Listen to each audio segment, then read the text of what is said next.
just so you guys, are aware of like the stuff you have to submit, and you can start sort of planning ahead for all of that stuff. We'll also go over, I just sort of downloaded, I think, most of the stuff from the work in progresses that were submitted this week. So we'll do a crit for them, and then there'll be a little bit on using just sort of like brief intro to Substance Painter, as well as a little bit of just sort of like brief intro to Sims, if you need to do anything like Fire or stuff like that for your animations. So we'll just, I guess, start with the sort of things that are due finals week to get that out of the way. So one of them, first thing is you have obviously the final itself, which should just be a video of your final basically.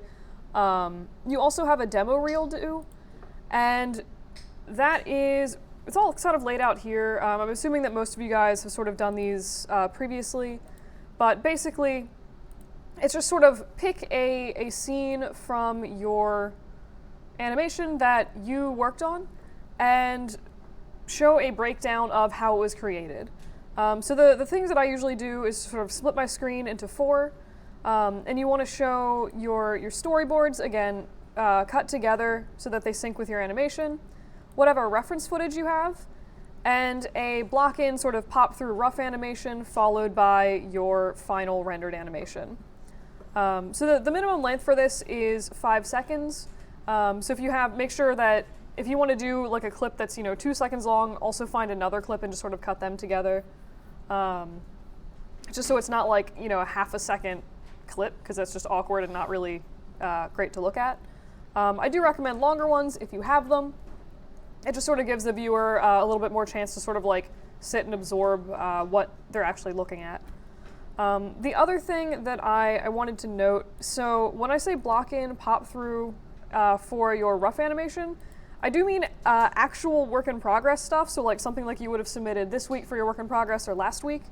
Don't just sort of play blast your unrendered final right before you start rendering and then put that in.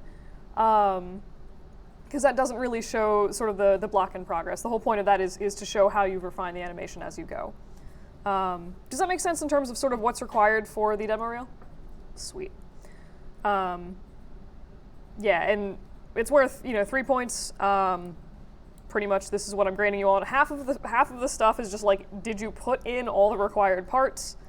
And I'm also looking at stuff again like, is the work in progress an actual work in progress? And is your storyboard sort of sufficiently integrated in the sense that it should be, again, sort of cut so that it fits with what's happening in the final animation and not just sort of like one static image for the whole sequence. And pretty much all that's required for that is a compressed video file. Hooray. That's the demo reel. Any questions on that? All right. Cool. So let's see here. So there's 2 versions of the final, similar to what you guys submitted, I think, for the work in progress animation. So there's the final indie, and this is basically the thing like for the original work in progress where you just cut together only the pieces that you personally have worked on. I'm grading the animation individually, so this is an individual assignment, and that's all I'm looking at for that. I'm literally just grading animation for that. The final group assignment is going to be sort of grading and looking at like the overall feel of the final. This should be everyone's stuff cut together. This particular one is a group submission, so only one of you need to submit that. And for both of those, it's pretty much only asking for just a video of whatever you need to submit for those. Does that make sense? Sweet. Also, there's the room models and the room textures, and I was looking through this today, and I think I realized that I didn't actually make docs for that. Cough.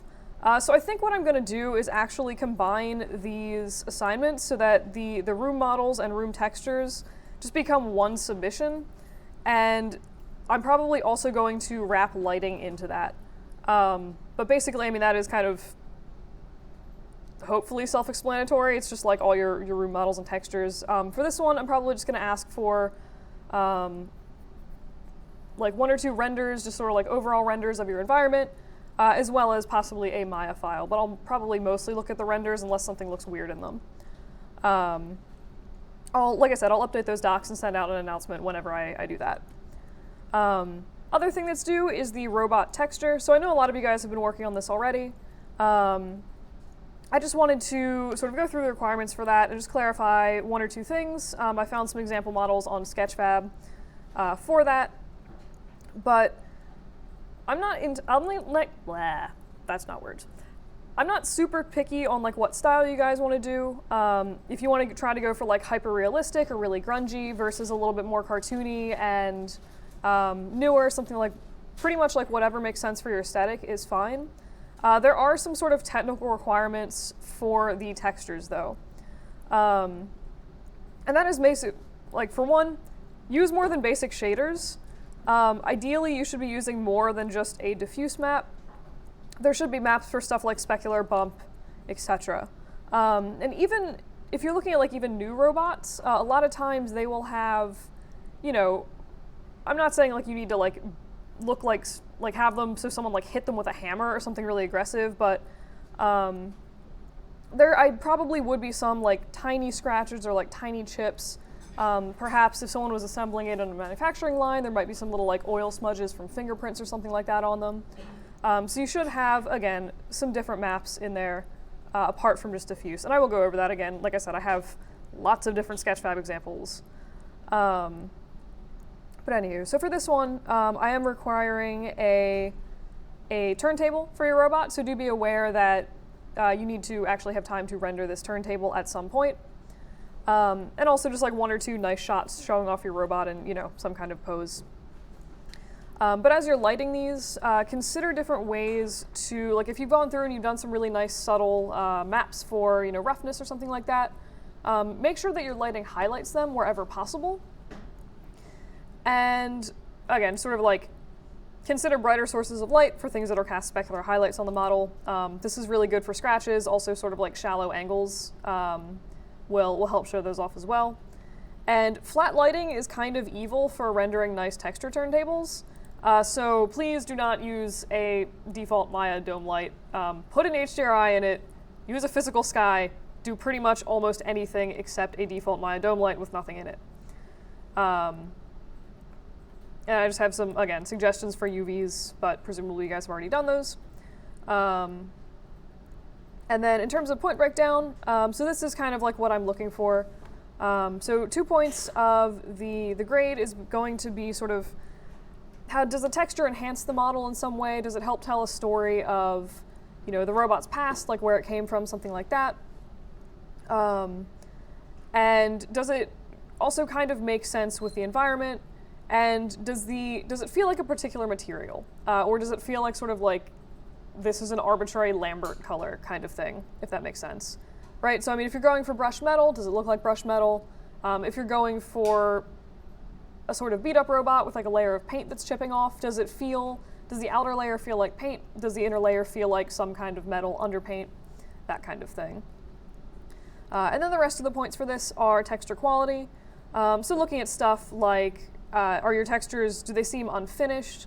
Have you done nothing with texture mapping, or are you only using like basic shaders for things, that kind of stuff? And then sort of medium grade for that is going to be decent looking textures, but maybe a few technical issues. Things like obvious UV seams, weird texture stretching, low-res textures, incorrectly scaled textures, etc. So a lot of the issues for this particular one come from just sort of like going on Google and being like scratch texture and then just dumping it on your robot. That usually leaves pretty bad seams, and a lot of times the textures are scaled bizarrely and not quite a good resolution for things. And then the higher grades pretty much just like refining your previous stuff and eliminating these technical issues in the sort of like 3 to 5 point range. Any questions about that? Cool. All right, for what to submit. So again, please pose your robot in some kind of, you know, random or interesting pose, and render a turntable with your robot. Again, do your best to find lighting for this turntable that sort of highlights the texturing that you've done on the piece. If you do want to get really weird with your textures or your lighting and like make them crazy colors, go for it. I was always that crazy person that put in like 13 different lights and they were all varying shades of green, orange, purple, and blue. I have a weird aesthetic. And then again, just do three sort of glory shots of your robot, basically zooming in on specific areas of the texture that you are particularly proud of and highlighting those. They, again, don't need to be full figure shots. And then if you could just sort of throw in all of the zip, what am I saying? Sorry. Throw in your texture maps used for your robot as well as a UV snapshot of your robot. In retrospect, I realize a lot of you would have like 30 UV snapshots, so I might nix that as a requirement because I don't want that. But if you do have more than like 3 texture files, if you could just zip them together, that would be lovely. I'm also probably going to get rid of some of these. But yeah, so that's basically the texturing. Are there questions on that before we take a look at some of the Sketchfab examples? All right, cool. Okay, so I went through Sketchfab and I found just a crap ton of random models that people have done. And most of these are robot models, so I just wanted to take a look at a few different things for these particular pieces and sort of highlight, what I'm shooting for, like what I mean with some of the requirements in that texturing assignment.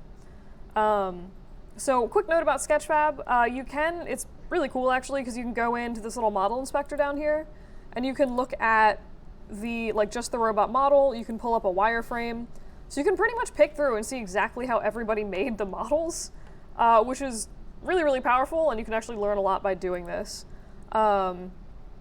So you can actually go through again and look at all their different material channels. So like this is their color channel, and then you can check out all their different maps for like roughness, normal maps, all of that kind of stuff in their pieces. In this case, this one has animation. You can also see how they rigged the thing. But basically just looking at this, so if we're looking at this final render, this would be an example of, I would say, good texturing. Definitely a little bit sort of on the dirty side, but one thing that I want to note about this is, with the exception of the color map being really, really speckly, pretty much the only thing they've really done to this is messed with the roughness channel and the normal maps. So this thing is just fully metallic all over. And this is one of those ones where it looks like they've done a good job, for one, of hiding UV seams, right? So there's like no really obvious piece on this outer portion where it's like, yes, that is clearly a seam in a UV. This one does actually, to me, kind of look like they used a sort of generic internet texture and just sort of overlaid that onto their piece. And in this case, that's fine, it works. The textures are scaled reasonably, all that good stuff. It also looks like they have sort of gone through and added these little rivets, because that's definitely not something you'd find in a generic internet texture. But this would be something totally viable to do for your final. That's relatively low effort in the sense that it doesn't look like they've gone in and added, a bunch of like super crazy extra scratches. There's no weathering on the sides. It's pretty much just one uniform texture with a few rivets in it. But yeah, so that's this guy. This would be an example of like a super stylized texture. And this is, the texturally itself is a little bit simplistic in terms of what I personally like. But what they've done to sort of compensate for that is they've made the model itself detailed. So I mean, you have lots of sort of stickers here. You have like these little buttons. And all of these different screws that sort of add visual interest, even though the textures themselves, again, are fairly simplistic. And you can see, again, if we're looking at this texture, they have gone in and added like a few little like rusty bits here. So even this, I mean, this thing reads as like very cartoony and very orange, but you still have like a little bit of grime on it. And the specular color and specular glossiness, they've literally done nothing to. So in this case, I think for your guys' finals, what I would suggest in this case is maybe go through, like you could make the sticker a little bit shinier or something like that. Like change the shininess of like very obviously different features. But if you did want to go for, some kind of like super crazy stylized texture, I think this is like a fairly decent example to look at actually. I never noticed the hand detail. That's kind of fun. And then there's this guy, which is just like probably more realistic than any of you guys are going to go. But what I wanted to point out about this is if you are looking for a sort of cheap, easy way to get beat up textures into your robots, doing this sort of, not striping, but this sort of like wear around hard corners is a really, really nice way to add some visual interest, highlight contours of your model, and also make it feel a little bit more realistic in the sense that, like, if something's going to be rubbing on your model, it's going to knock paint off of all the raised corners first. This one also is a kind of cool example. Like, you can see if you look at the sort of right in here as you're scrolling along, you can see that there's like a very, very subtle roughness map on this, which you really don't notice just looking at the orange itself until that light catches it, and then you do get that nice little bit of sort of detail in there. Not entirely sure. I think they played with some weird maps here to get that like super crazy glow. But something like this is definitely a sort of cool way to texture your bots. This also you could do, I wasn't planning on doing a crazy bit on procedural animation, but you could use procedural animation to sort of automatically highlight these sort of, what am I saying, raised areas in your model. That's this guy. This is an example, not a robot, but just of a super stylized texture, where literally there are no maps on this except for the diffuse channel, but they have gone in to sort of compensate for that, and they've hand-drawn in all of this extra detail here. So they've manually added all the highlight detail to achieve a very stylized effect. If y'all want to do something like this for your stuff, as far as I'm concerned, that's totally fine. Just be aware, like, baking in highlights and stuff to this, like permanently having highlights on specific parts of your model, might look a little bit weird if your robot is like walking under a shaded bridge or something like that, and then it's like, look, I'm still shiny. But yeah, hand-painted textures are really cool. This is just like a weird, I don't recommend doing this for your final, but like it is just sort of a neat thing that someone has done, which I thought was cool. And then we come to the robot chicken, which is possibly my favorite example that I have for you today. The other thing that I just sort of wanted to point out about this one is, again, the textures themselves are really, really simple, right? So, I mean, we look at the base color, actually look at the model itself, like this is the model. It doesn't have any of the sort of detailing or anything like that on it.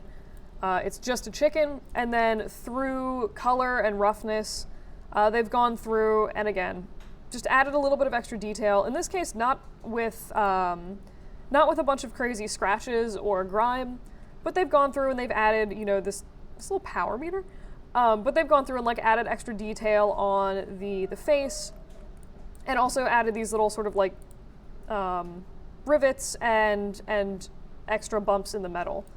So this will be an instance where, like, again, it's pretty simplistic of an overall texture, but if you guys wanted to use simple textures like this, but then sort of like push the detail of your model so that it looks, I guess, more complex than perhaps it is, that would also be a totally viable way to go for your final. So that's, again, looking at stuff like the little screws and things like that. Also, this is just adorable. It's a ridiculous little chicken. And here's just another like super, super simple model in terms of, it looks really simple with texturing. They have actually gone through, there's like a specific angle that you see it. But they've gone through and they've actually added lots of roughness maps to this, even though it's not inherently obvious looking at it. This one I think is actually probably overly subtle for the effect that it gives, but I mean, this thing is like scratched to all get out. And it's not, like, you can see it sometimes in the final render if the light hits it a very, very specific way. Like there, you can kind of see some of the scratches in there, hopefully, maybe. But I mean, you could do something like that. So I mean, even again, with the crazy maps and stuff that they have on there, it still looks like a fairly clean and simple model. And you can see, like, even though this looks really, really simple, they have actually gone through and added a bunch of different maps to achieve the effect that they were going for. But yeah. So I mean, that was most of the examples that I had for you guys. The reason I sort of did that is I had a lot of people asking me about textures for the robot, so I figured I would just sort of go through all of those explicitly and sort of show exactly what I was looking for. But yeah, that was pretty much all the assignment stuff for finals week. Next week, you just got another work in progress due. Anybody have any questions about finals, etc.? Or assignment questions? I can't talk today. Cool. All right. So in that case, I have just downloaded a super random smattering of just everybody's assignments. So I'm going to run through these in no particular order, in just kind of wherever I pull these up. I promise that probably not alphabetized or submitted again in any particular order. While that's unzipping, I will plug the Flower Show. The Flower Show is really cool. Tickets are $25. If you're under 30, you should totally go to the Flower Show. All right, we're looking at something else while that's unzipping.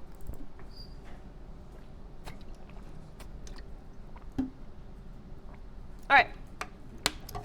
So this is whose thing is this? Sweet. All right, so it looks like we're looking at animation still, and then it looks like you've been doing some work with camera angles? Yeah, I don't know why it's going so fast. I have no idea. It's okay. I think it's probably, I suck at using Adobe things. Gotcha. And that needs to, there's some few things that I need to go back and fix. But I mostly worked on the kicking. Okay. Cool. So yeah, so I mean, does anybody have any, apart from the speed of this, does anybody have any thoughts, comments on any of the animations or the camera angles? Oh, also, I assume these are not supposed to be consecutive shots, right? Like they're just, I'm sorry? these are not supposed to be consecutive shots, correct? Like, sorry? Cool. Oh yeah, because the room is getting, yeah, okay, cool, never mind. Hey, it's alive. What were you using, like were you using IK or FK legs and arms when you're having the little guy crawl under the table? Okay, cool. It looks like you were trying to do a little bit of it there, or like with the camera angle.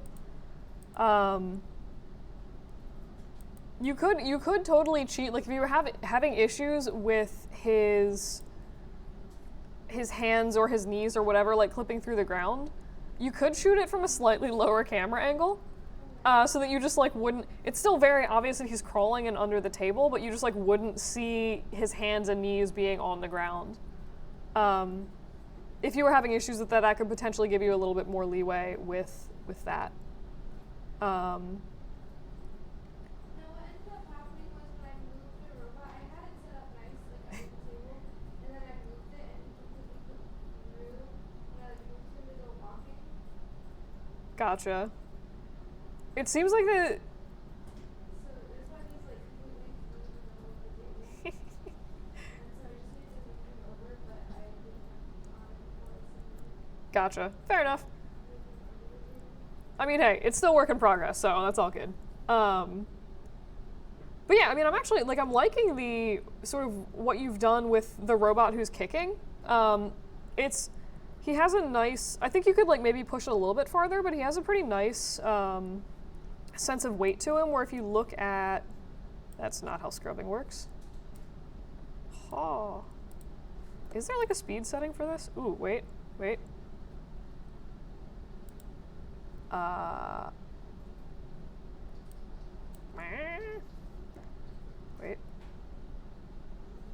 I have no idea.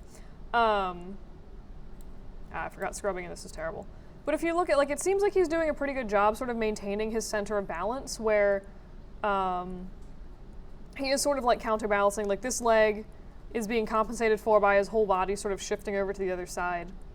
One thing that you might maybe consider doing, I don't know how much have you done with the head or anything like that, you might consider like tilting his head so it's straighter upwards, if that makes sense. But it does sort of have a nice motion. Again, I think maybe it could be pushed a little bit more in terms of the maybe like secondary motion, having him wobble a little bit more. It also looks like right before it cuts away from that, his torso sort of stops moving and his leg keeps moving.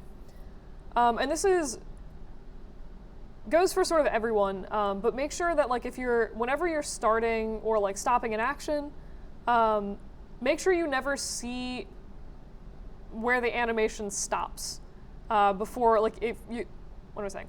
Make sure your whole character doesn't like stop moving and then you, for like half a second before you cut away, animate a few extra frames and then just cut away while he's still moving. And again, that's sort of like generic thing that I see a lot. I also like how did you end up doing the blocks? Yeah. I animated each one. Fair. Honestly, that's usually what I do for a few objects because I'm just like, I don't want to deal with these, but they do have a nice sort of natural feeling motion to them. But yeah. Anyone else have any thoughts, comments? Should I call it a random person? Shoot. The only comment I make is like the camera angle decision for the first two shots. I can tell like who's going to the table, but I can't like tell like what the shots are necessarily trying to convey specifically. Are you talking like there's like one or two shots of like his legs? Or Yeah. like those two? Yeah, pretty much. I'm like I don't really know like what that's supposed to be showing. Yeah. I kind of agree with that. Was there, or is it just sort of still like work in progress, or was there like a specific thing you were trying to go for with that? It's just supposed to be dramatic. The shots beforehand use the one he's under the table already, like it's already established that. Mm-hmm. So if it doesn't make sense, I can change it up a little bit. I'll see. Like when it's finished, I'll ask people. Fair enough. Yeah, I do remember in the last sort of work in progress seeing the shot where he was under the table. One thing I think maybe that you could shoot for, like if you're going for dramatic, is I'm thinking maybe like play up the fact that he's in a confined space. So like maybe with his leg, like I think the legs themselves need some more refining, but like maybe, you know, if he's like trying to move and he keeps like hitting the table or something and that's like hindering his movement, that could potentially build like a sense of urgency if that was what you were trying to go for. But yeah, I mean, I think just sort of like maybe keep working on that and then do like a sort of to be decided thing later, depending on how people still read those. Cool. Any other thoughts, comments? All right. Cool. All right, and I found a zip file somewhere with some random stuff. All right. Are these just sort of all the movies, Dingus Dogs, or is this? Oh no, there were individual playlists that I animated, but one of them is all of my robots animations. Okay, so is that this one? Yeah. Okay. Cool.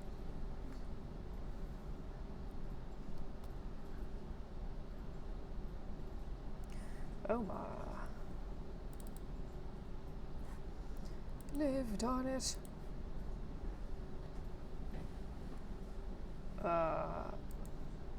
I've broken the file explorer, guys.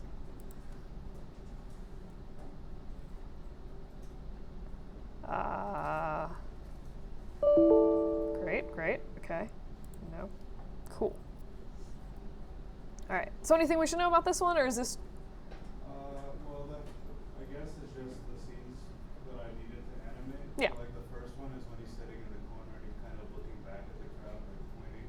Okay. The tiny robot, like, is this who you want me to fight? Gotcha. And then one where it's looking up after the small robot realizes just Yeah. like this sheer scale of his opponent.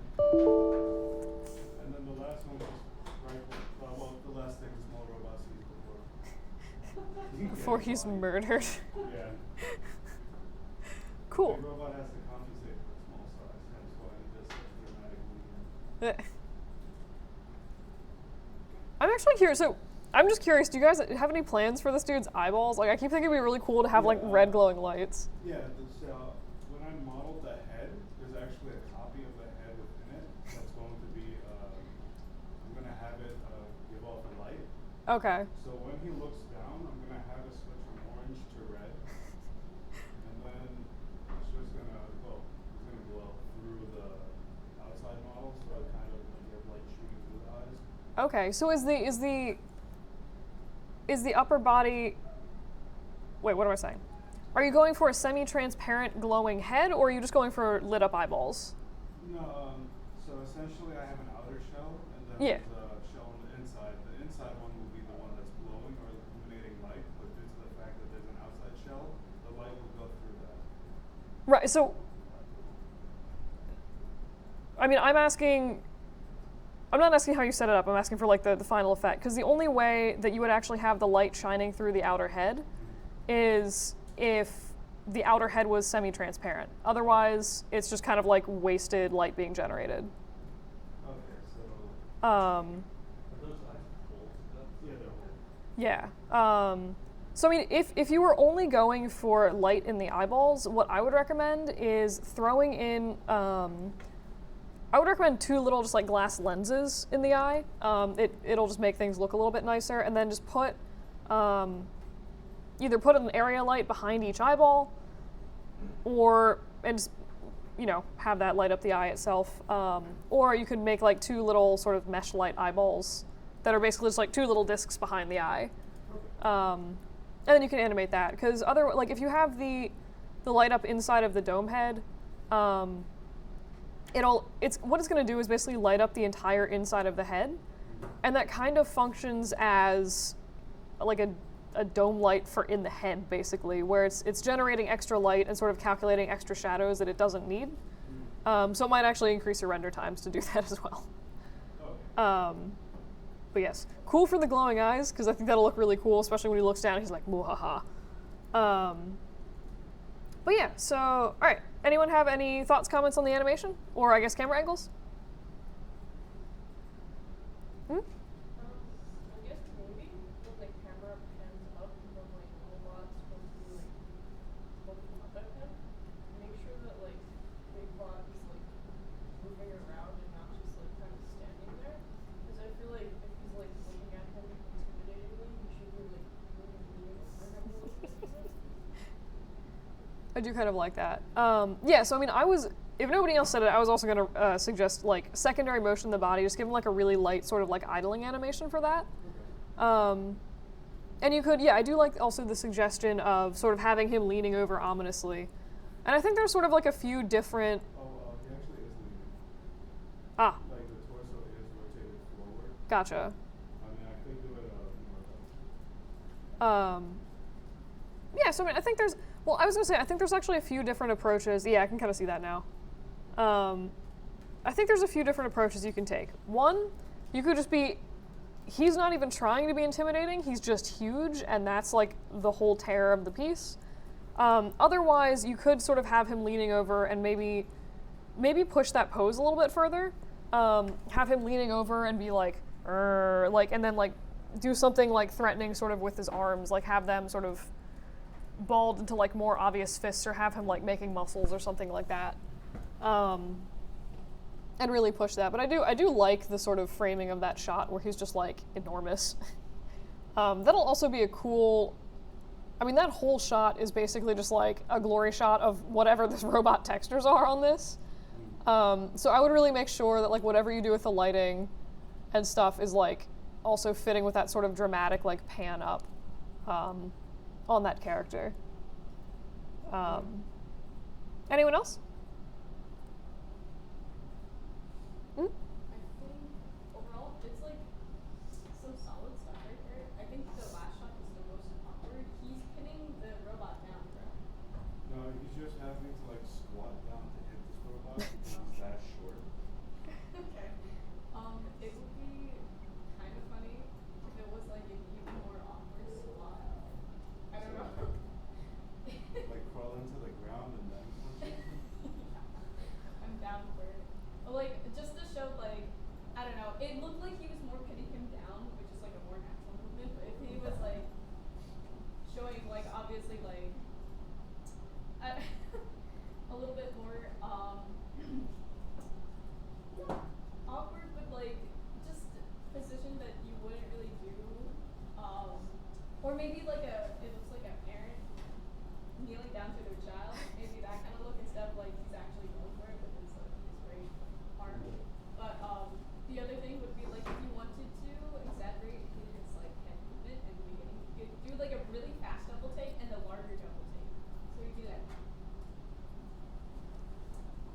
I do like. Right? And then Yeah. the long one that goes back. The back so there you go. But I do like the double take. I think one thing that appeals to me about that is like right now, I don't know how to explain this any better, but everything almost feels like it's sort of the same speed, if that makes sense. Where it's like everything is happening at a relatively leisurely pace. Even that sort of final punch. So I think having the sort of double take, one will be funny from a comedy standpoint, where it's like it'll make it even more obvious like what he's doing. Like the double take is such a universal, wait, what, kind of motion. I think it'll also help break up the sort of speed of things. And then I think, so I actually like looking at that sort of like attack that he's doing at the end. I actually didn't read that. I think there's something that's like a little bit weird with the physics of it in terms of his, Yeah, like. it was the movement because also it got cut. Fair. The clip itself because Gotcha. the punch actually should extend closer towards the other end of the torso Okay. with like a slight upwards motion. Yeah. Oh, okay. Yeah. But the issue was that when he does squat, the model itself has to be lowered just so it like keeps on the ground because the knees and everything are moving up to get that position, but the body needs to, I guess, someone like lean forward. Yeah. And downwards. No, that makes sense. I was just gonna say the way the legs move is strange. It looks like they're sort of sliding across the floor, especially the back one. So I think I think normally if you're gonna make that motion, what would actually happen is like you know potentially step forward and then bring your body around. So the distance from the legs is from that step forward and not from the sort of like weird sliding motion outwards, which is actually very bizarre to do. So I think I would just like look at like I think the overall positioning and like pose of the body is pretty solid. Just the physics of sort of how it gets there, I think, could perhaps be revisited. And then the other thing with this is I think no matter what you do with it,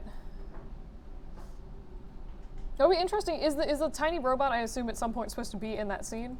Yeah. Okay. You're gonna see him like physically punch. Getting blasted backwards. Yeah. Cool. Well, 3 times. Oh my god. Wait, why 3 times? Oh, right, because you said you were doing the slow-mo. From different angles. Nice. I like it. Cool. But yeah, so I think I might also make that go a little bit, the punch go a little bit faster. And then I think if you wanted to, so like, I forget exactly what you said with the speed of those like extra sort of punching clips. I like the idea of doing that. If you choose to go like slow-mo, like, oh. It's gonna be rapid. Okay, Like, in a rapid succession. cool. All right, never mind then. I was gonna say if you do slow-mo, just make sure that the animation really holds up and there's no clipping, because if there's slow-mo, it'll really show up. But yeah, that's fair. Cool. All right. Anyone else have any thoughts, comments on this? All right. Moving right along. Bless you. Ah. All right. And Ferris, is this yours? This is mine. Huzzah! Cool. All right. I like you've done the anime run. I like it. I could animate the arms, or I could put them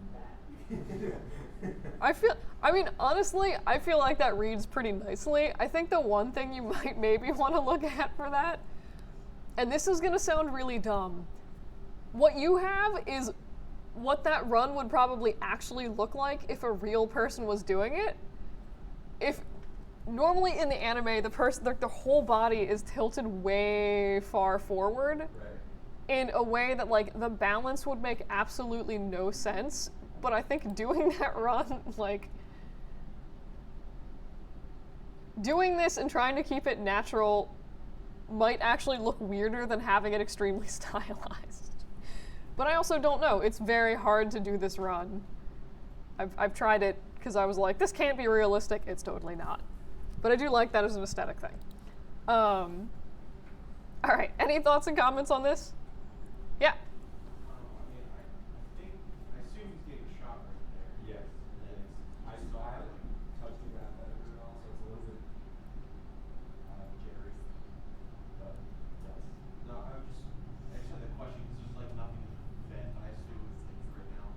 They're shooting him again. Yeah. Yeah, I just wanted to play. Yeah, there will be much to it. Fair enough. Yeah, I was actually also going to ask what was happening there.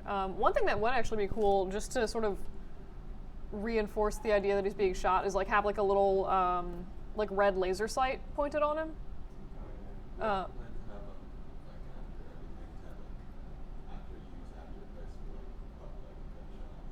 Sweet. Cool. You could also, I mean, this is like kind of stretch goals. I also, I think you can do this in After Effects. I have no idea. But you can use like tiny little particle sims or something like that to do like for like little sparks and stuff like that. Like if a bullet like hits him and grazes him. Sweet. But yeah, I mean, I think it seems like the overall animation that you have, especially for, it looks like the clips that you've sort of like worked on more, like that hit and their run, are like definitely like getting pretty refined. This is funny. If you have no context for that, it almost looks like he's doing a very overdramatic, like, he's just in a verbal spar and he's like, oh, you wound me. That's totally how I read that before. I'm like, no, he's probably getting shot. I think one thing, so like, just technically, like I think it seems like the motion where he gets shot looks pretty good. One thing you might consider doing is maybe making, and again, this could just be like the graph editor like you mentioned, but like when that bullet impacts him, have it be a much sharper movement backwards, like it's hitting him with a lot of force. And then also make sure sort of like at the end, the arm farthest from the camera, I guess his right arm, it kind of like stops at the end. And then the other thing you might consider, and this is, again, sort of, I guess, you could do whatever with this. If you're treating this like a human, it seems like as he's running, like maybe he would also be trying to like hold his arm or something, or like that one arm on the side of him that was shot would be reacting slightly differently, but also he's a robot, so you could just like put a hole in him and call it a day. Yeah. Yeah. And I think that's completely viable. It would be cool, like, just do two slightly different versions of the texture, and one just has like a big like metal hole in him. I think they actually have stamps for like putting metal like bullet holes and stuff. But yeah, cool. Any other thoughts, comments? All right. I think the only other thing that I would maybe suggest is the beginning clip. It looks like could just sort of be a little bit more refined. Like the head probably would be moving like before the rest of the torso. But again, it looks like this one is maybe just like in a little bit rougher state than the other animations. And then I think the other thing that I would maybe really want to push is there's the scene here where he like clearly sees that there's a sniper guy about to shoot him. Really push that. Like you want it to be something that the viewer can't miss if they're watching the animation. So I might extend that to for like half a second. He does this sort of thing. It looks like pretty much a continuous motion from when he sort of starts like jumping back and then like gets hit with the bullet. Did you have any plans to do, I think like a really generic but like good one is sort of, there's like a sun glint off of a scope or something like that. Is that sweet? Cool. All right. Any other thoughts, comments on this one? All right. I still dig this guy's hair. All right, and we have some random renders. With the PNGs. What's the Pure F, thank you. I didn't even have to ask the question. Oh god. What are these buttons? All the renders. Yes, okay. Watching me try to use this is always terrible. Alright, so we got some renders.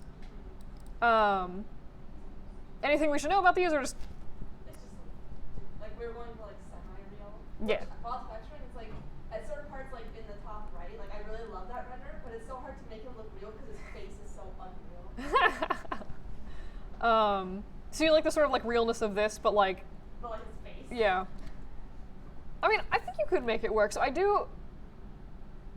Let me actually. Does anyone have any thoughts, comments on any of the texturing before I go crazy? I like this shot. Have you put tiny scratches on the lenses? Yes. Nice. I like it. They do show up, and that's nice. But yeah, so I mean, I think what you could do for this is possibly some combination of like incorporate more elements that you already have, and maybe do some of the like silly texturing hacks like from the chicken where they like put in extra screws and bolts and stuff, because that I like his face design a lot. Having the extra screws in there I think would be in keeping with the design and also make it feel a little bit more detailed and like less stylized, which would help sort of push the textures maybe. The other thing I was going to suggest, I'm like such a sucker for this like look at this highlight in the piece. I think that the bump map on this particular area might be a little bit intense. It also looks, and I can't tell, half the time it seems like bump maps always look the opposite direction. It looks like the metal is rising up instead of being nested inwards, but that could just be, I think that's just me looking at this stupidly. But one thing I was going to say is if you're looking for like the full body renders, are these finished textures or just sort of work in progress? They're like finished, but like I'll tweak it. Fair. So one thing I think I was going to suggest is if you look at like this silver thing is like really, really cool around this chest piece, but it's not, there's like other areas with similar details, like there's a lot of hard edges and stuff down here and like in the head, where except for like these up close renders, you almost don't notice that it's there. So one thing I would suggest, again, this may be just personal preference, is maybe do a little bit, sort of use this more consistently. So either knock this back a lot in the chest, or bring it into the other areas more aggressively. And I think that would sort of help sell the illusion. I really like the sort of bendy arm thing. That's strangely satisfying. And then I think the only other thing that I would suggest with this is maybe go through and like incorporate, there's like some of the green areas and stuff, you could maybe even incorporate some of this chromy scratching into those green areas. Not super crazy a lot, but just like a little bit. And then if you wanted to get like super fancy with things, you could add some little scratch marks and stuff to the ball joint. So I like how diffuse this is. I think that's like pretty cool looking. I think if like little scratches in there would like really sort of help to sell that. And then like just anywhere where there's some rotating piece of his body, you could add like tiny scratches in it. And that would sort of also help be subtle, but also push the more sort of realistic direction of things. I really like this close-up of his face, though. It's quite goofy. But yeah, any other thoughts, comments on this one? All right.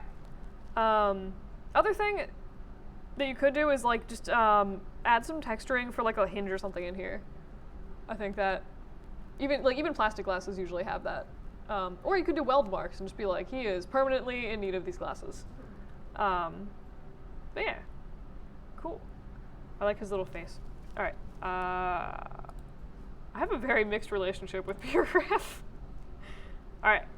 And is this also yours? You submitted? Okay, The sweet. next two, the next one also should be mine. Okay, This is just the lock in. gotcha. It's not there yet, this should all be. It's he's just casually just like doing. Why is he exercising in the hallway? I never stopped to question that before. Fair enough. I like the eyebrows. That's quite funny when he's like, I I think what have you considered doing like he almost he almost looks like a little bit like half asleep or drunk when he's just like ma. But I was gonna say one thing you maybe could do is like make it really obvious what he's looking at. And obviously having her in the scene would totally help. But you could even do the thing where he's like looking and you're like, hey, and like do some kind of like acknowledgement that she blatantly ignores past she just doesn't look at him. But yeah, I mean, I think it seems like most of the animation that you have is pretty good. Mostly just go through and keep refining stuff for that. Sweet. The next one should be like the final animation. Yeah. Also, I like how this guy's like really fancy. All right. Nerd animations. Indeed. Cool. Is it just like a little camera on his chest? Yeah, I forgot to hide that. What is that for? For the, it's like for the last shot, if I put in my notes, is like a close up of the actual letter. Okay. But I'm just gonna do like one frame and zoom in post, so that's the camera that's aiming actually. That's funny. But yeah, it's there. That's quite funny. Or actually, no, that's for the hand. That's for like this shot. Okay. Yeah. But yeah, I mean, it seems like you have some nice sort of secondary motion going on.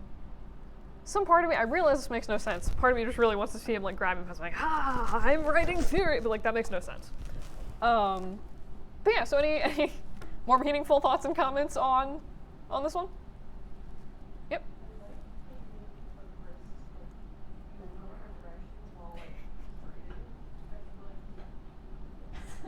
Yeah. I agree, that is a nice sort of touch. One thing you could also do is maybe as he's writing, have him like adjust his fingers slightly, or like, and this might be too late for this, but like, you could do a thing where he's like writing and he like stops for a minute, and he's like, and then he starts writing again as he was like thinking what he's doing. Again, probably is like kind of annoyingly late for that piece of thought, but yeah, I mean, it seems like the actual animation is pretty solid. I think mostly I would like watch the hand on the sort of chest cam, and just make sure that it's sort of always doing something. Maybe that's even him just putting the pencil down entirely, or just like moving it out of the way, or just like, yeah. But yeah, cool. Also, that's a nice pencil. Good pencil. All right. Any other thoughts, comments on this one? All right.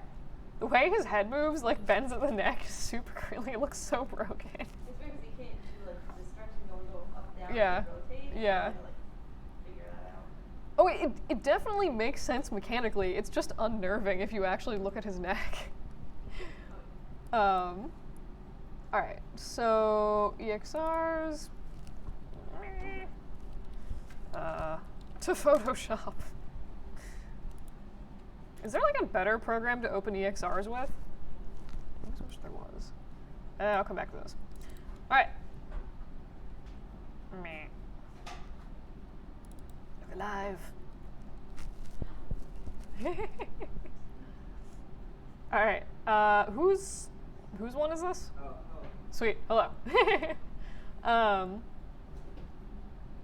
It looks like did you go through and do some more refining on the throwing animations? Yeah. Yeah, it is.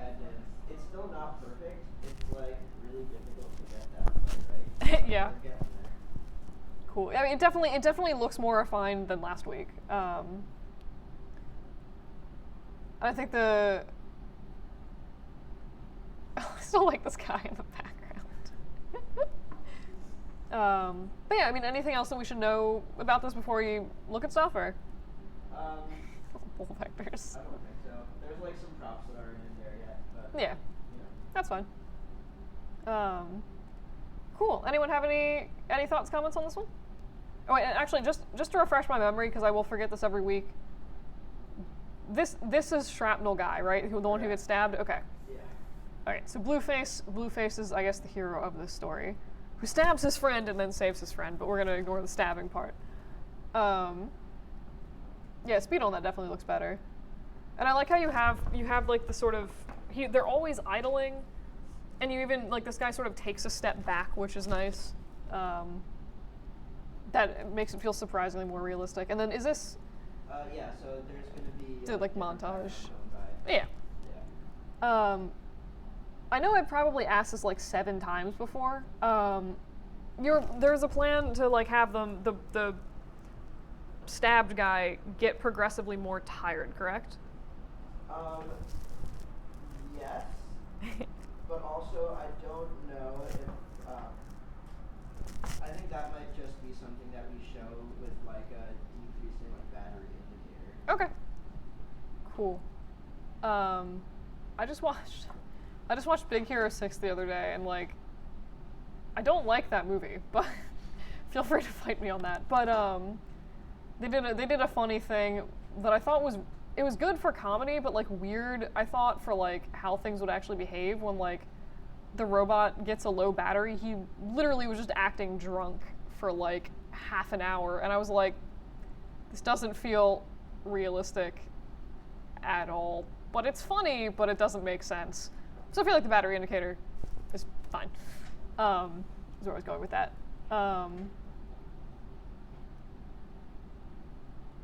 But yeah, so yeah, I mean, I think it seems like the animations and stuff that are here are like definitely getting pretty refined. Every once in a while, I notice, I think, what looks like a really tiny IK pop here and there. But they're pretty subtle IK pops. I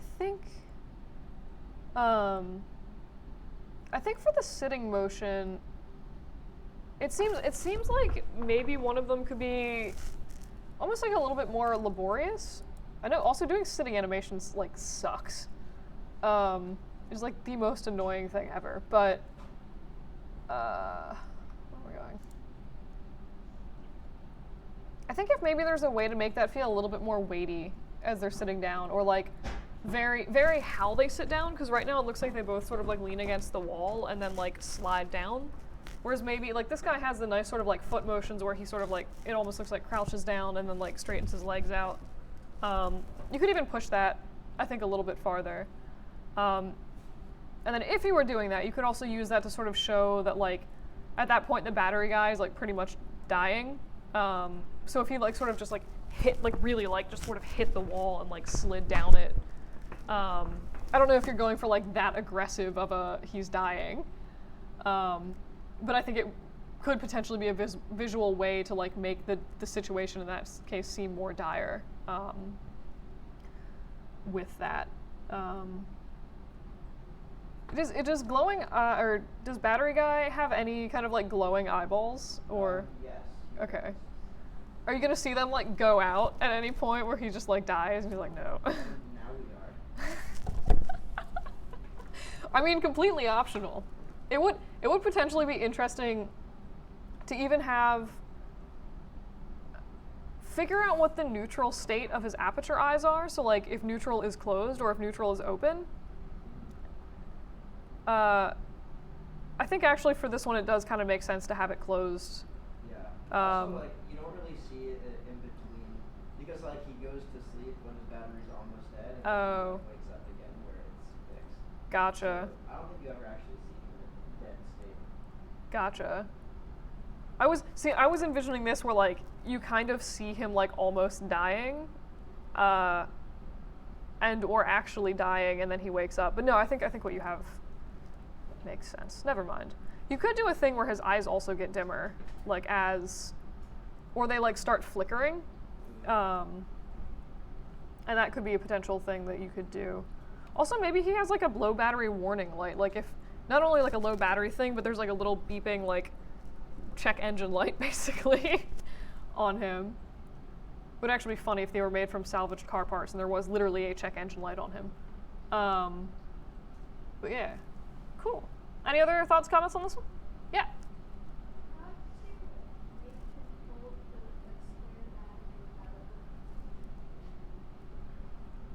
So I guess how did you do that specifically? There's like a bunch of different ways you can do it, depending on how much brute force you want to exert.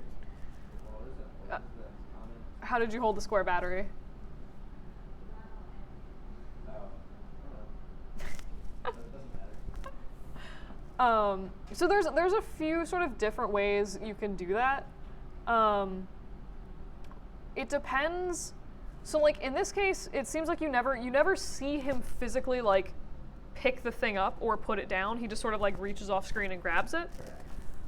So if that's the case, where you never see him moving the object from or onto what it's sitting on, honestly, what I would do is just like have the object in his hand and just parent it to the control or to like the joint in his hand, and then it will just follow the hand automatically.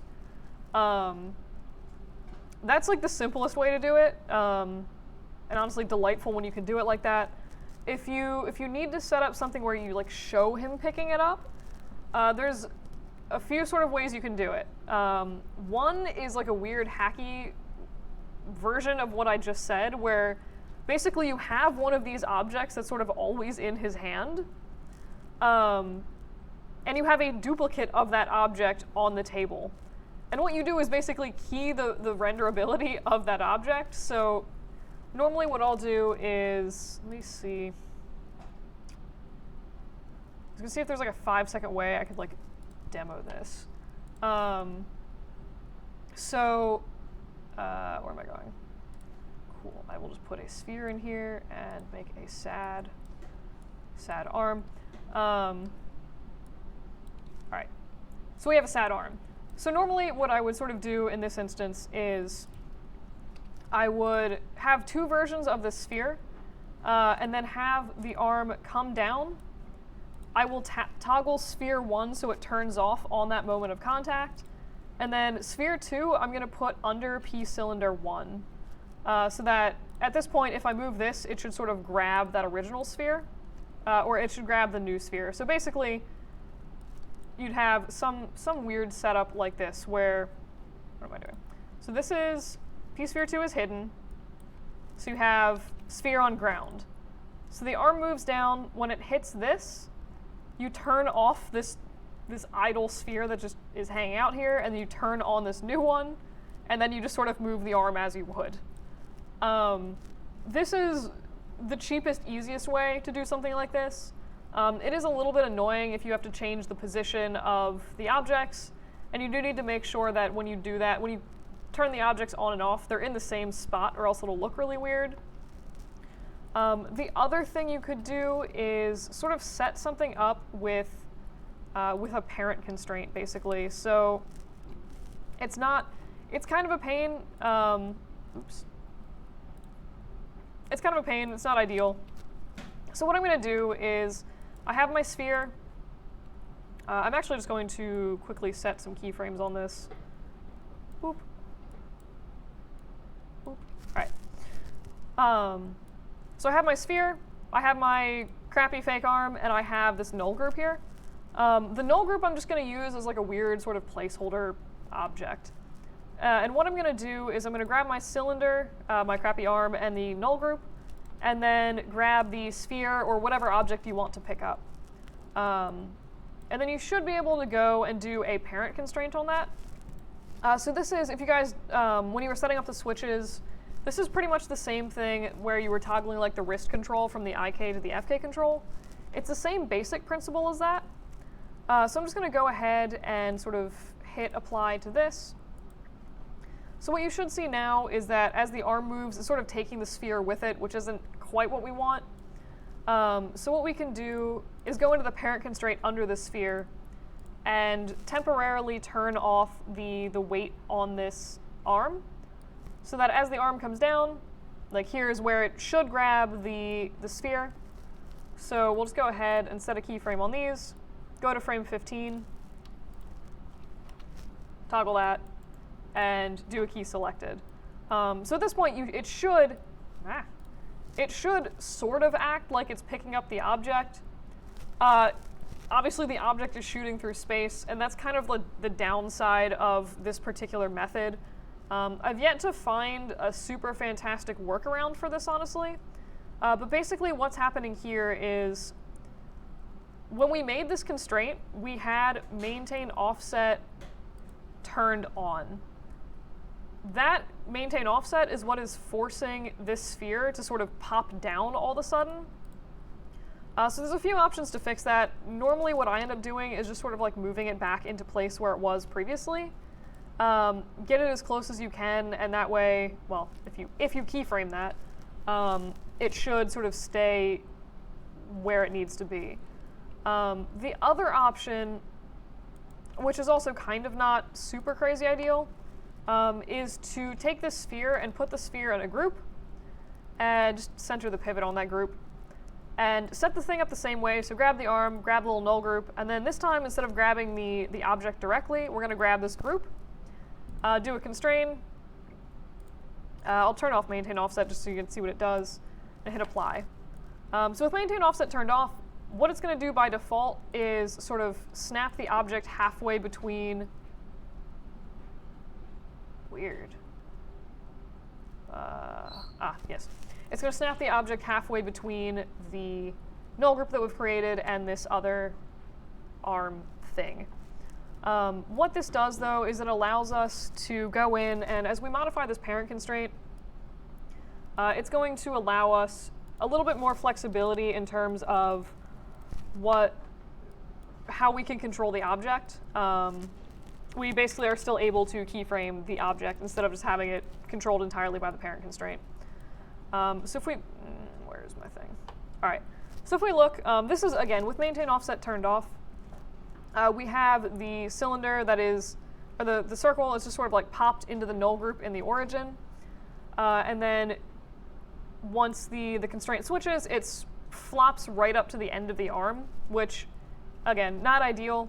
But what we can do now is go through and actually move the sphere around a little bit. So you just have to basically key it for like the start and end positions of where you want the sphere. Do it better than I'm doing it now. But you can see now it sort of does a thing where it's sort of like the arm is able to actually go and sort of like pick that up. Does that kind of make sense? Hopefully. Okay. Cool. So this is also one of those things where if you happen to know exactly where you want the sphere, what you could do is create a little, like a locator or some kind of little marker where that sphere would just always sort of be attached. So in this case, we can go up and just sort of snap the sphere.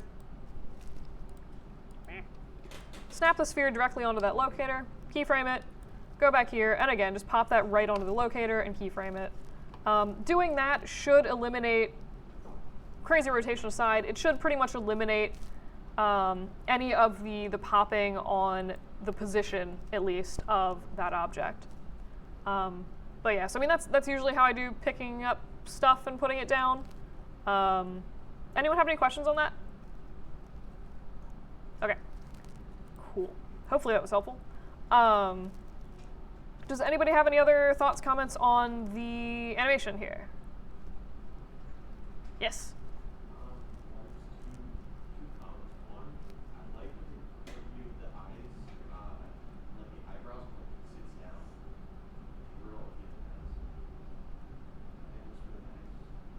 That little twist. And then the other comment is, you can't quite tell what's happening, like where he's holding like a controller. And it might make more sense with like the background that you're gonna add.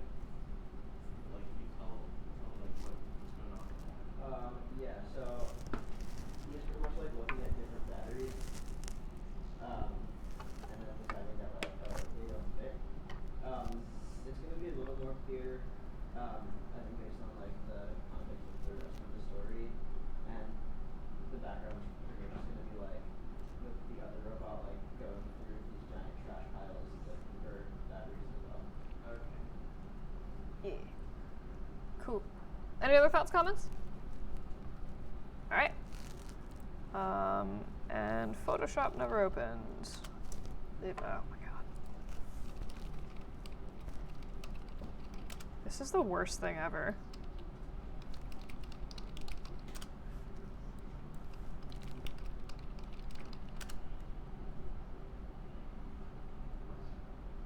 This is just your normal Drexel password, right? Like that's great. That's on the other thing. Does it make you log in like 3 times? Because I'm definitely typing in my correct password. Wait. The one that I don't know if updates if you ever changed it. What? I'm looking at my password. It is the correct. I hate this. What was someone? Oh wait, no. I think this is. Hang on. Ah, yes. It wanted the old password before they're like, you have to change your password. Everything is exploding. Which I forgot about. That's so dumb. Okay. These computers. All right.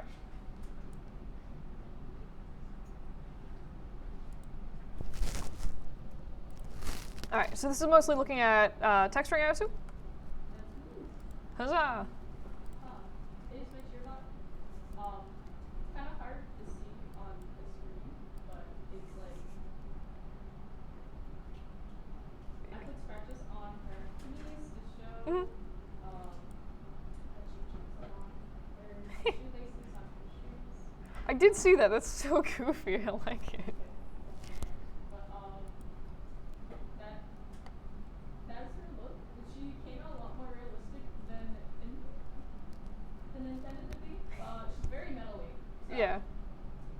Those are just the textures. Just wondering if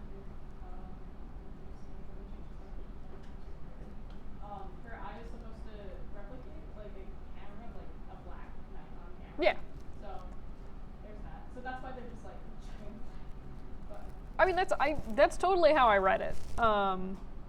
One thing I might maybe suggest is figure out a way, like if there's a way to get like a tiny bit more contrast in there, because I can see it totally fine on my screen, but just to make sure it shows up on all screens, maybe make that a little bit sort of slightly grayer, not like gray, but like a little bit lighter. It might just help with the contrast, but no, it definitely reads as like a Nikon camera behind the lens. Cool. All right. Anyone else have any thoughts, comments about the textures? All right. Yeah. So I mean, I think the bones of the texture are good. I like.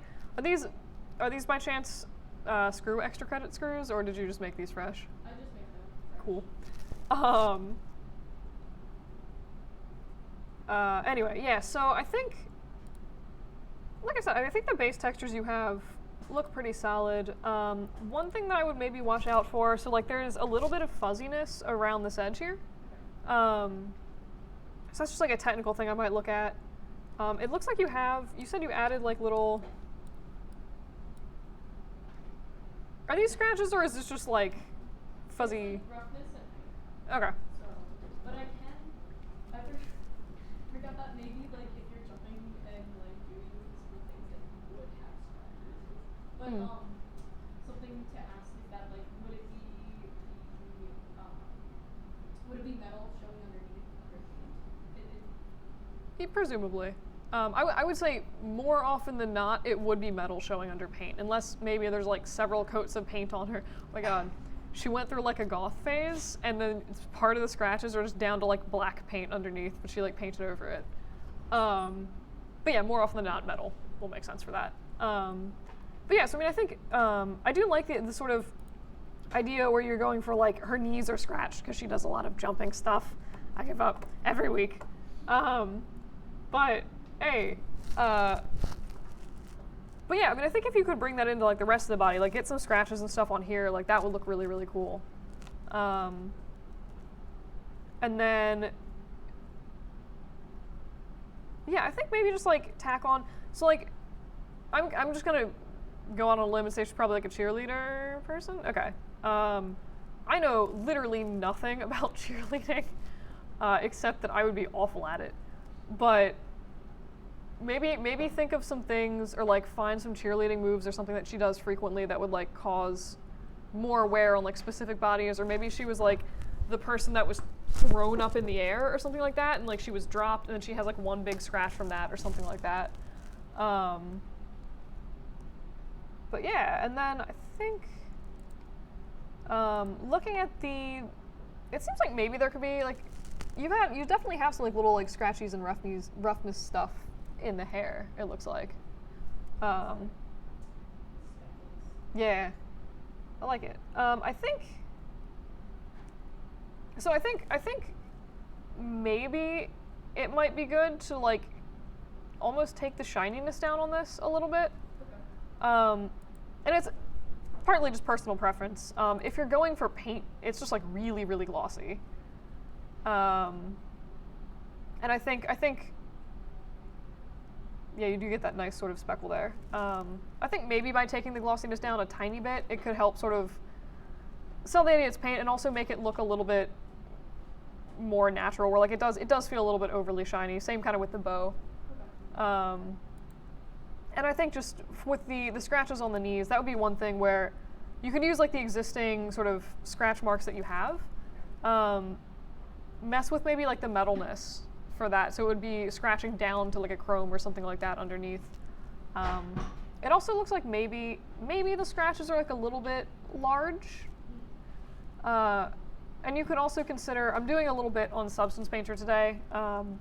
Conceivably, you could use Substance Painter if you wanted to like carry the scratches through to like one big scratch that was like hi-ya down like all of these pieces of leg kind of thing. But again, that's personal preference. Unless you're really like looking at her knees up close, I probably wouldn't worry too much about that. Cool. Any other thoughts, comments on this one? Yes? I was gonna say, like, if you want to avoid, like, the fuzziness on, like, the chesty, like, white area, I don't know how seamless, I don't know if that's the right word, you're going for, like, that bit looking, but since it's supposed to be, like, closed, maybe you could do, like, an outline or something of, like, where the clothes meet her metal bot skin. I don't know. I can see. So you're saying like, So, good like, God. Put like a small bump map kind of thing? kind of, yeah. That way, so it's just like not as like, you know, feather brushed Yeah. like, on the metal, but like again, it's like totally up to you. But yeah. I think that's actually a fair point. Usually if there is like paint or a sticker or something like that, there would be some kind of small bump map for that. And that would actually conceivably help. I don't think it would help with the feathering. It could help camouflage it a little bit. But yeah, I mean, that would definitely be a nice touch. Cool. Any other thoughts, suggestions, etc.? All right. Moving right along, we did. All right, let me open the Play Blast in a minute. Aha. I like it. I was trying to animate a lot more, but mine crashed about every other keyframe. Yep. So Yep. I got. So I have two thoughts for that. One, if your file is that corrupted, it may be easier at this point to just make a new file and start over. My other thing is I know you have switches on those legs. Whenever the time comes, again, because I know Mai's apparently been trying to kill you, but if you swap the legs mid, or like as he jumps to FK, they will be easier to animate. And you then won't need to drag the IK controllers along with things. Also, I found another phone line. What? For some reason, I would play blast it, and then I would try to import it to Premiere or After Effects, but then it would just say support account. It wouldn't let me like try to turn it into MP4 and compress it. Weird. Instead of the API, you change it to H.264. I can't. I did import it to After Effects and create it. Weird. I like replay blasted it, and I tried to change settings and it still wouldn't do it for some reason. That's really weird. Off the top of my head, I don't know what would be causing that. A potentially bad solution would be, I actually have no idea if this would even work or not. You could do, like if you're opening this with the default like Windows, where am I going? Windows Media Player, you can do a thing, like I said, I have no idea if this works with APIs. Away. All right. But theoretically, it'll let you go and like basically edit your video, and you can like crop it and edit it. Maybe if you could export it out of that, somehow it would magically become viable. But yeah, like I said, off the top of my head, I'm not entirely sure why that would be happening. But yeah, so I mean, I think mostly for that, just like kind of keep going. Ah, gotcha. Excellent. Tiny zip files. I love zip files that extract in like 5 seconds. It makes me very happy. All right. Ah, okay, so is this... Meh? Okay, so this is just sort of all the stuff? Yeah, because I had it in the same Gotcha. it gets edited. Cool. Who's it? I don't remember it. Do you... What? Yeah. Does he have the back, like, claw on his foot? Does that have any movability or no? Yeah, I'm playing with. Okay. He has, like, chicken feet. I like it. But yeah, I was like, what if his little claw, like, grabs the stairs? This is gonna drive me nuts. But yeah, so any thoughts, comments on this animation? I think the weight he has when he walks up the stairs is like nice. Like, I don't know, he feels like he has a lot of volume. But yeah. Yeah. He's not just like floating, I guess is what I'm trying to say. I agree. I think he does. It definitely feels like he's having moments of like obvious weight shifting, especially the first stair was like a tiny bit floaty, but as he goes up the rest of them, it does feel like pretty weighty. If you wanted to push that even further, I think one thing you could look at is maybe giving his hips a little bit of additional rotation, and that would sort of help make that shifting of weight even more obvious. But yeah, I mean, I do think that looks pretty nice. Also, I think my roommate was watching anime while I was grading rigs or something, and I think I was using your file and I was like making him dance to an anime theme song. So that was fun. I don't know. Yeah. And then so one other thing that I think is pretty nice. Have you actually done the leg animating for this beginning part where he's like walking in? I do think that helps sort of sell the fact that he's actually walking. Because one thing, it's certainly not necessary to animate everything you have off screen, but it is, I think in this case, obvious, and it does sort of help make things feel more natural. The fact that you have gone through and like counter keyed the lower half of his body, it makes the upper half feel less floaty, even though you can't see what's happening. That's always fun. Anyone else have any thoughts, comments? Yeah. Just like one minor thing. I don't know if it's weird. That first shot, it feels like the camera angle is kind of strange for that shot. Like he's moving like to the right, based on the way he's like facing, but like his head is constantly like on the right side as well. And I don't know. In my opinion, I think his head gets like too close to the edge of the screen. That's just kind of like personal preference there. Fair enough. I think there's like, I don't know. I'm not gonna lie. I'm not the best person with camera angles. The only thing that I have to say is like I remember when I took basic shooting and lighting, they're like if you put the character's head close like to the edge of the screen, it makes them feel more trapped and more claustrophobic. And that's my only thought. But my roommate does like camera stuff, and he's like, yeah, there's a bajillion rules, and you can do whatever you want to like break, rules or whatever. But yeah, I think personally, I don't find the camera angle to be super weird. I think his head's a little bit jittery, just like from the counter keying. But that was like mostly what I was noticing in this. Anyone else have any thoughts on the camera angle for the front? Or anything else? All right, cool. Oh yeah, did you ever get the little like sticking the gun into his arm or like sticking the bullet thing into his arm working? I'm waiting for Jake to do that. Gotcha. Cool. All right. Moving on. So many things. Oh God, no. Okay, we did this one.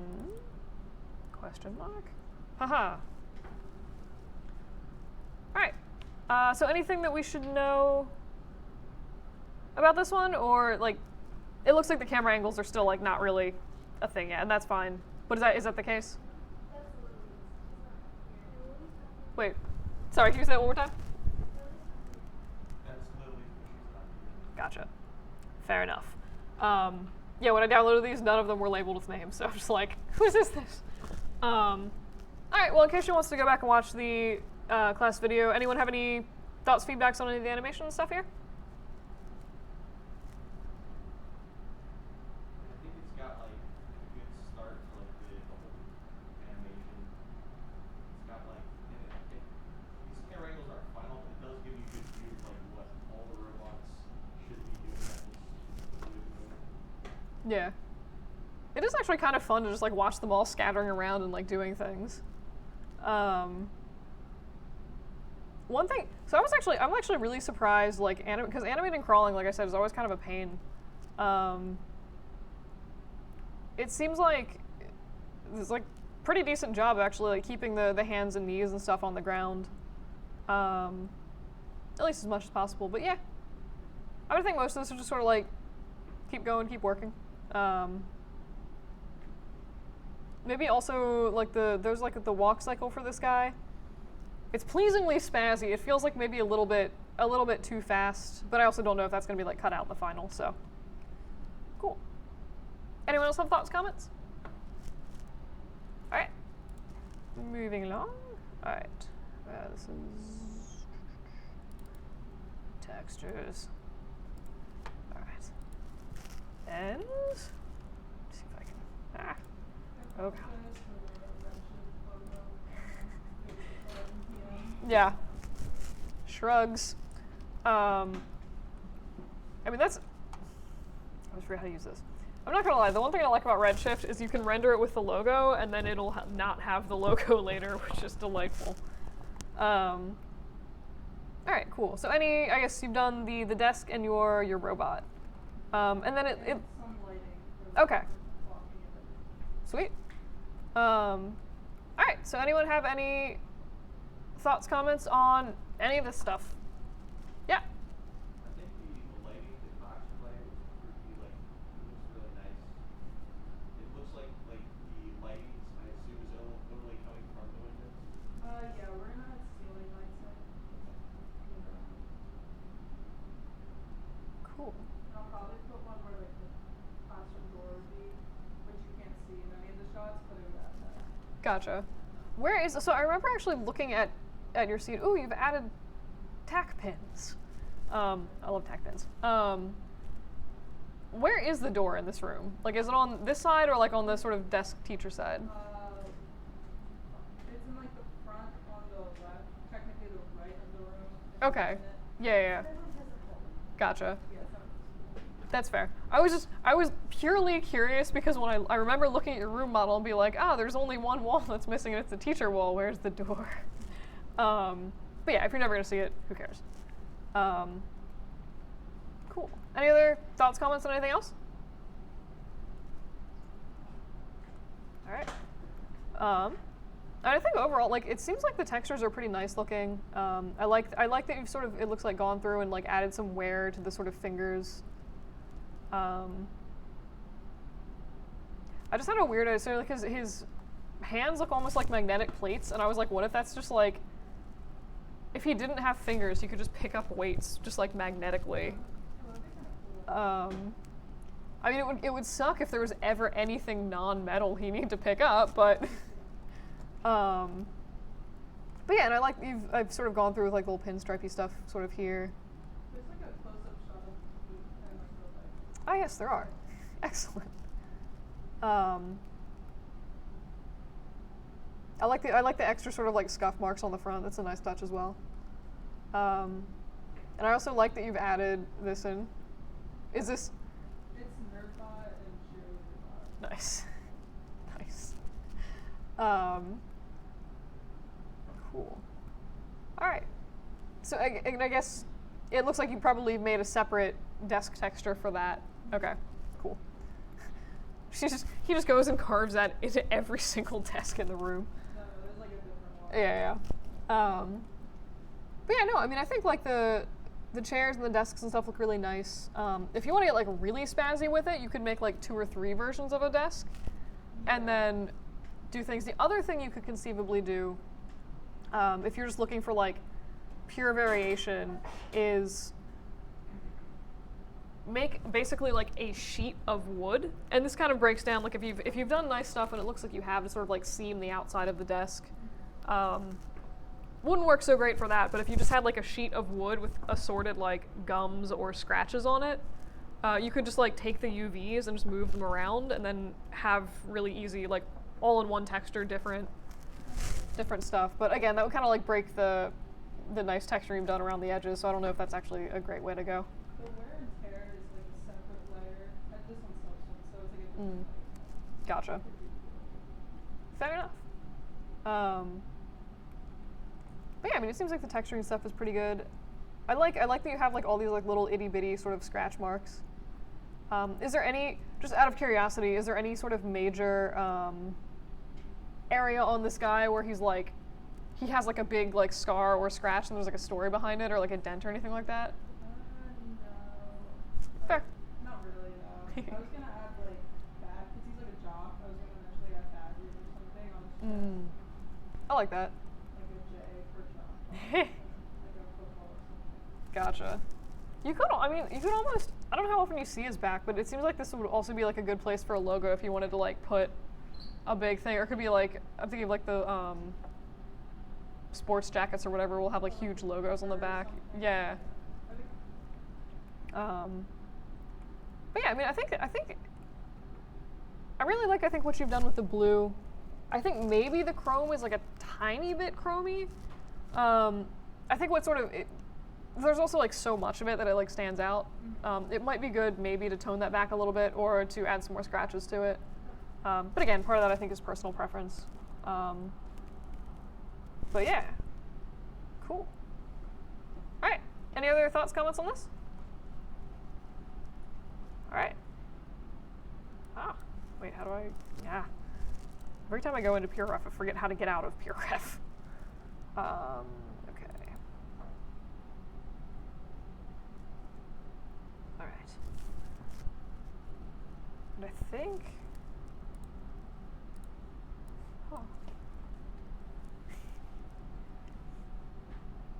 Disclaimer, I forgot to turn the visibility on the spike on his head right there. So Gotcha. that's my bad. Just carries it around as a morbid souvenir.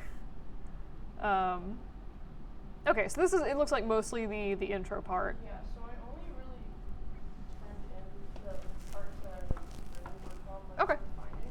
Gotcha. Yeah. Fair enough. And I was mostly trying to play around with like, because my bot in particular has kind of lanky arms, so I was playing around with that, Gotcha. especially for like the arms. Cool. All right, so any thoughts and comments on any of this so far? All right.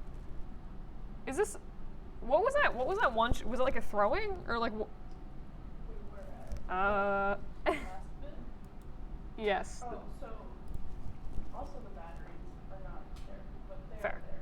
Just not very places, but like they're both holding batteries, and he's just kind of like showing him like, oh, Gotcha. this is one shape that probably doesn't fit, but you want to look at it, buddy?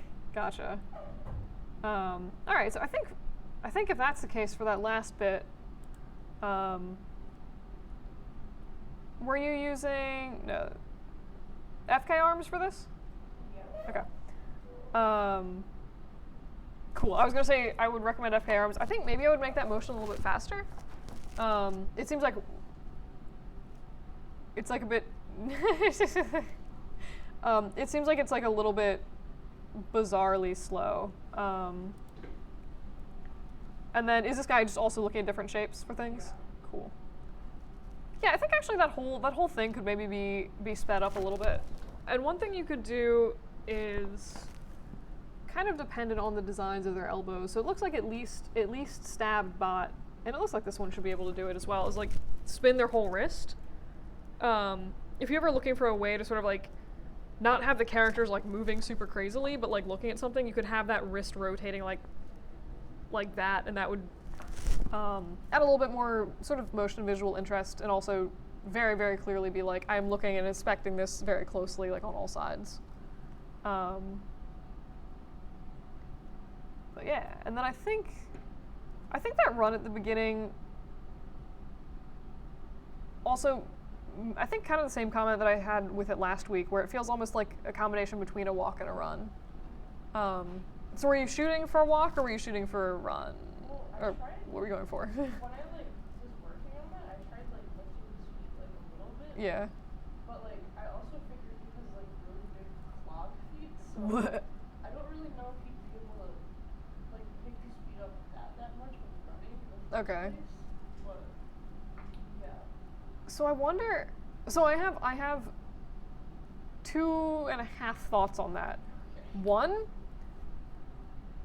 get some 99-cent bags of rice or something weird, tie them to your feet, and run around, and see what that feels like. Use the sandbags in the mocap room. That makes more sense. So we had to sandbag a Christmas tree down last year, and we got 40 pounds of rice and just like put it on the tree, and we're like, hey, we can eat it afterwards. It's better than sand. But yeah, the sandbags are a much better idea than rice. And then I think that would also sort of help sort of give you an idea again of like how you would move. Because I'm almost thinking like if his feet are really cloggy,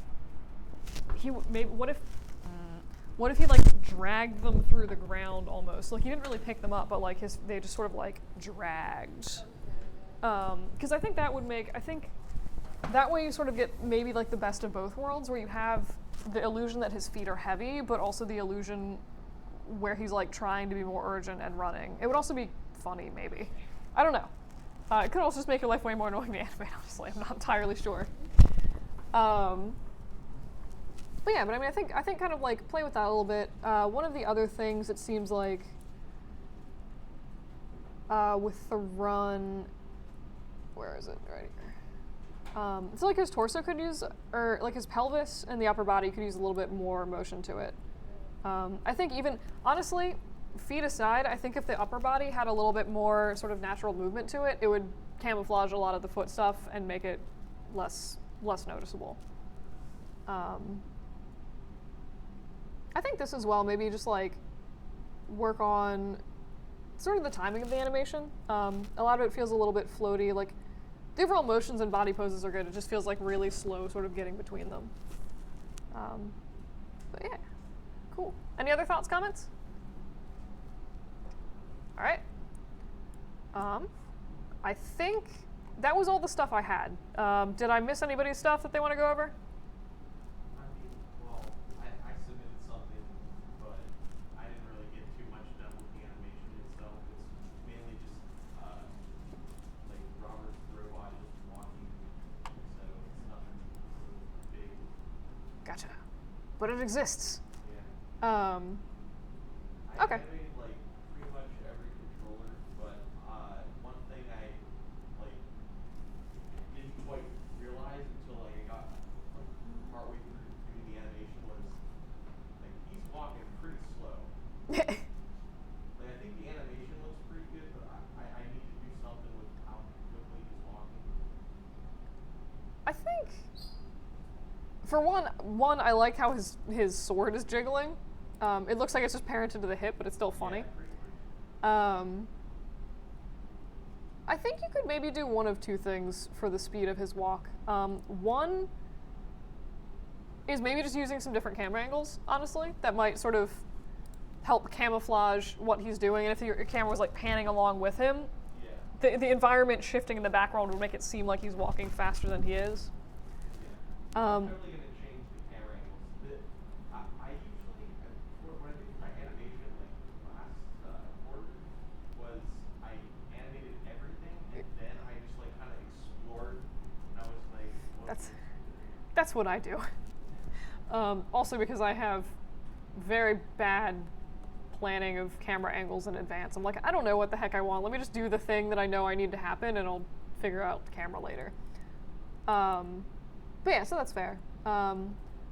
apart from that, I mean, I think it does look like the overall sort of motion of the walk is pretty good and pretty smooth. It seems like I think the weight is pretty good. The only comment I think I have for that, he feels really hoppy. And it's, my old roommate used to walk like this, so it's totally a realistic thing, but it feels like he's moving like up and down a lot with each step he takes. Which, I don't know, could be an aesthetic. I feel like it kind of works with his design. It's like kind of cute. That's mostly my only, but yeah, I mean, I do think the walk overall looks pretty good. You could also consider, like, he's just holding this massive gem. The other thing you could consider is, since he is holding this massive gem, like maybe at some point he looks down at it. So he's not just walking, he's like also doing some other stuff as he's walking. Is this the bit, so he's like walking with this gem and then some guy is like, oh my god, gem, like, me want, and then he goes for it. So, I mean, you could, if you wanted to do like, I am looking at this thing, that could potentially be, you know, maybe you could have the other guy like creeping through a tree or something and like be like, ooh, the gem, like, it is there. So you could even like break up the walk, it was like cutting to the other guy's perspective as everyone is sort of looking at the gem or something like that. Anyone else have any other ideas or comments on the animation, etc.? Cool. And is there trees in the background, or bamboo forest? Yeah. Okay. I'm gonna have to use like cards probably. Yeah. Kind of for that. So like for now, what I had was I had like a separate scene where I put so Crash Mics, there's way too many. I did a separate scene where I like actually placed everything and Yep. I had a single piece of bamboo and I just did a lot to like Ooh. make that look unique. I made a bunch of bundles that are all like different. I did a bunch of things and I took renders of them, pictures of them, untextured, Yeah. and then put them in the scene just for like reference of what it would kind of look like. Yeah. But I didn't get like really into that quite yet because I don't have the textures. That's fair. Cool. Yeah, I would mostly just say whatever you do, don't crash Maya. If it crashes in the environment, pare it down because it'll definitely crash in the animation. Cool. I have that in a separate file. I'm not going to use actual models at all for that. Yeah, it seems too much. The only time I would suggest maybe using some real models is if there's like a dude creeping out from behind bamboo. Just like put 3 real pieces just for that one clip, and then you can get rid of them. But like, yeah, cool. All right. Did I see you said you had stuff? Oh, why did I close that? Wait, say that one more time. Okay. Give me 5 seconds. Where am I going? Haha. Buttons. Okay. All the JPEGs. Okay. Cool. All right. So I'm just gonna. I have to look at these weird because of how Learn displays these. So just yell out comments if you got any as I go. My initial thought with this wood texture, the bump map is maybe a little bit aggressive. So I would take that down a tiny bit. It also feels really like, I know the scale of this is different. In this particular render, it looks like a giant wood beam, but I think that's mostly just the render itself. But yeah, so I think one thing that might be nice. One thing that might be nice for the sword, maybe like add some paint or something onto it, as if they were trying to like make it fancier. It feels a little bit like fence post right now, which, if that's what you're going for, it totally works. It just feels like maybe a strange thing to have in a child's room. Cool. I like the textured. I just want to see like a bunch of scribbles or like gum under here for some reason. I think this one, the wood grain on this, it feels a little bit raw for a dresser, but I think like I've seen that before, so like, cool. I think the bump map on this one is definitely feels a little bit sort of more logical. It's maybe still like a tiny bit intense. And you've also, it looks like, gone through and paid attention to all the direction of the wood grain. So that's all seeming to be facing in the right direction, which is cool. Like a weird stickler for wood grain. I think one thing I might look at for this is making the handle a little bit less shiny. Maybe with some smudges or scratches or something like that. Just to break that up a little bit, especially because the contrast with this is like super, super shiny, and then this is pretty rough. So it might be nice to sort of like bring those together into a more unified style. Let's do cool. All right, and lamps. Ooh. I like the sort of hammered, crazy look you got going on here. That's kind of cool. All right, so I do have like actually two thoughts for the lamp. One, the texture of the burlap kind of looks a little bit wiggly, which I can actually kind of see. I've seen like handmade lamps, handmade lampshades like that are kind of like that. The other thing, and this is, if you will ever see the underside of the lamp, I would fix this. If you won't, don't worry about it. The light bulb itself, is that piece, like, what is that piece of geometry? Is it just like one sort of solid light bulb shape, or does it also have the inside of the glass modeled? I don't know, does that make sense? There's no like inside. Okay. Yeah, so I mean, if you're ever shooting for like modeling a light bulb and you want that to look not like a solid bubble of glass, you would need to model the inside of that light bulb. Again, if you're never going to see the inside of this lamp except for this render, I would not worry about that at all. I do really like the texture on this. That's quite cute. The other thing you could, and this is again personal preference as far as flower burlap lamps go. It might be kind of cute actually to add some like a little border or something around this of like ribbon or something like that.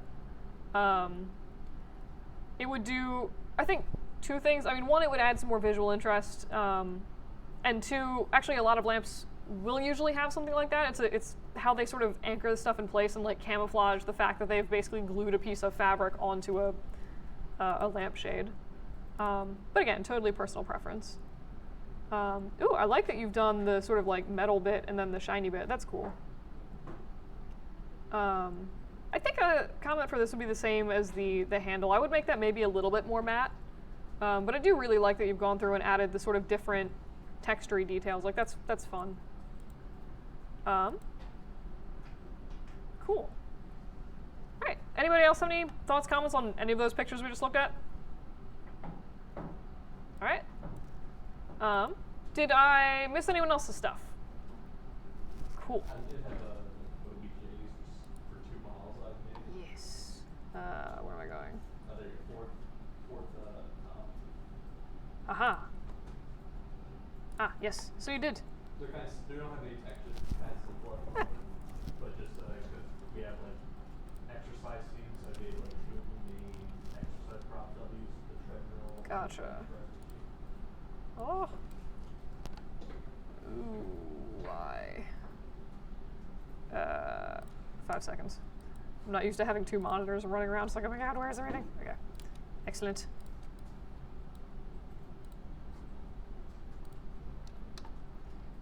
Let me hide my heads really quick. All right. I grouped them on when I exported them as an OBJ. Yeah. I did like separate. So it goes. Cool. Yeah, I mean, these feel pretty reasonable. And this is also like the weights and stuff for your itty bitty tiny robot, right? So like, Yes. okay. The scale's a little, the scale's a little bit weird on them. Well, I mean, that's, I hope that pressing sheet's a little bit more longer. yeah. To fit the scale of the robot. But as I say, I think that actually makes sense. Like, I like how he has customized exercise equipment just for him. And you guys are doing low poly, right? Or high poly? Well, for some reason when I tried to smooth that, because I'm thinking the way to use a treadmill is why is that one? I wanted to use the similar way when we use like an image file as like reference for an animation. Right. Have people put like movies in their Maya file. Yeah. The same way I would want to use the treadmill to have like a image of like the track moving and have that be animated. Gotcha. So that's probably the only thing that's like not smooth. When I had it smooth, it created three faces on the Yeah, line. that's I'm not sure why. that's fair. All right, cool. Yeah, it seems like all this stuff's smooth pretty nicely. Cool.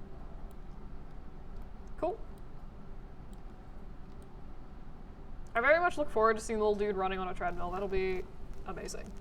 All right. Any guys' thoughts, comments on this? All right. Cool. Did I miss anyone else's stuff?